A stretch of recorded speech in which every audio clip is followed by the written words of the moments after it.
आज़ादी बेलगामी नहीं बल्कि जिम्मेदारी है।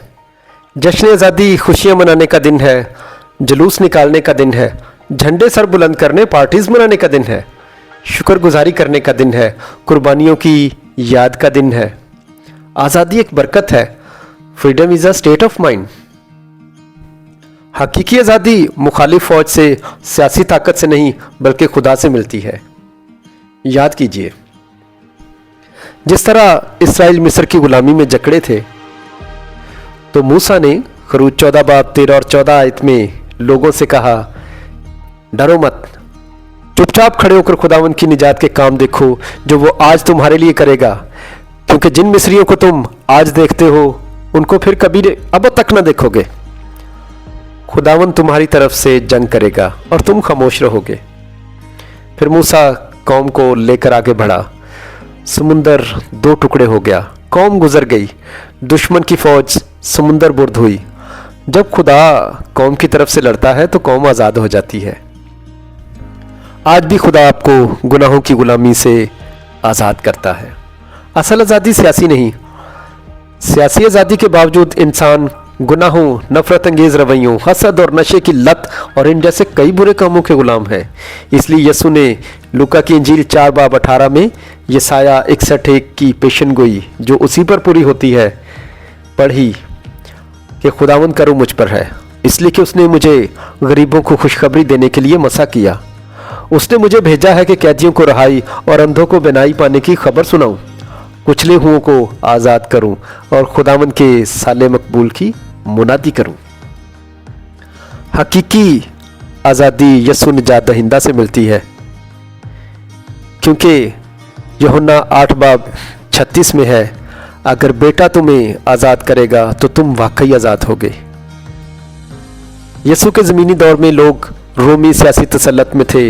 यसु ने उन्हें हकीकी आज़ादी की बाबत बताया जिसे दुनिया छीन नहीं सकती। सियासी आज़ादी कौम के कवानीन, मगर रूहानी आज़ादी दिल बदलती है। गलतियों 5 बाब 1 में है, मसीह ने हमें आज़ादी के लिए आज़ाद किया है, बस कायम रहो और दोबारा गुलामी के जुए में ना जुतो।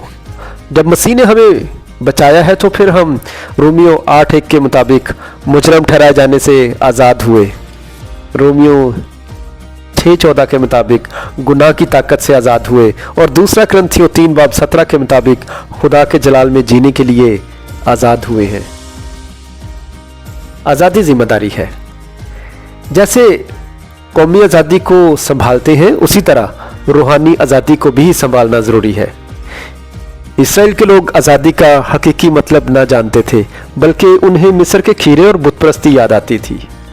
इसलिए कौम बनी इसराइल खुदा की वफादारी के बावजूद इंतशार का शिकार थी।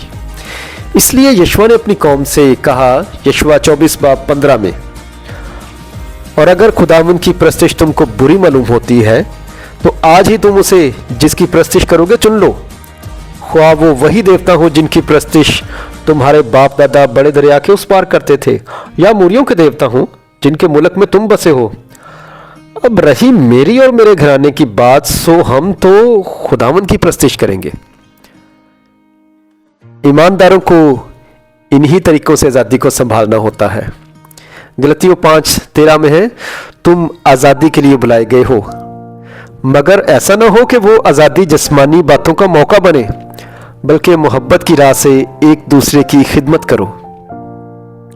यानी हमें कलाम के मुताबिक चलना है, गुनाह की गुलामी से बचना है, मोहब्बत की राह से एक दूसरे की खिदमत करना है।